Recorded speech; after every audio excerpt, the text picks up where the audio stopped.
के पात पर उगिले सूरुज मल झाके झुके झाके झुके करिले छठ बरतिया झाके झुके करिले छठ बरतिया झाके झुके। हम तो से पूछिले तियई कवन तियई के करा लागे करेलू छठ बरतिया तू के करा लागे करेलू छठ बरतिया तू के करा लागी। हमरो जे बेटवा शिवांश हवन बेटवा की उनका लागी।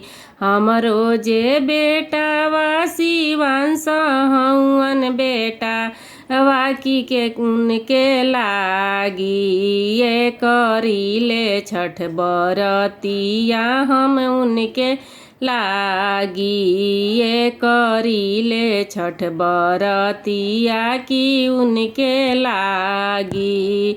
अरमुधिया के पात पर उगिले सूरुज मल झाके झुके झाके झुके करेलू छठ बरतिया तू के करा लागी करेलू छठ बरतिया तू के करा लागी।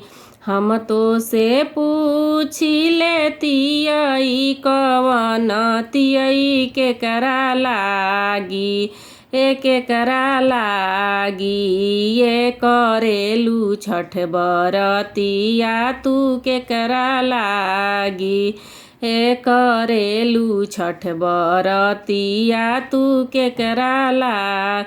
हमरो जे बेटी पुतुल ऐसन बेटिया उनका लागी।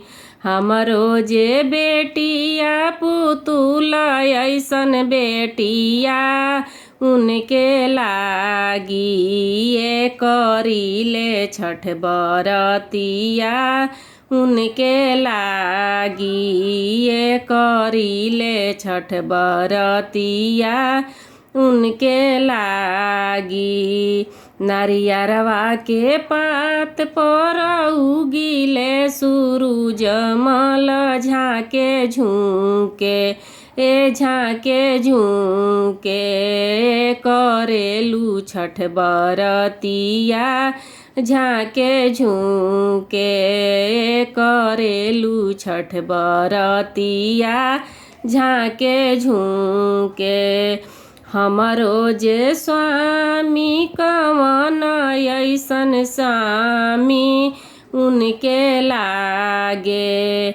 हमरो जे स्वामी कवन ऐसन स्वामी उनके लागी करिले छठ बरतिया उनके लागी करिले छठ बरतिया उनके लागी।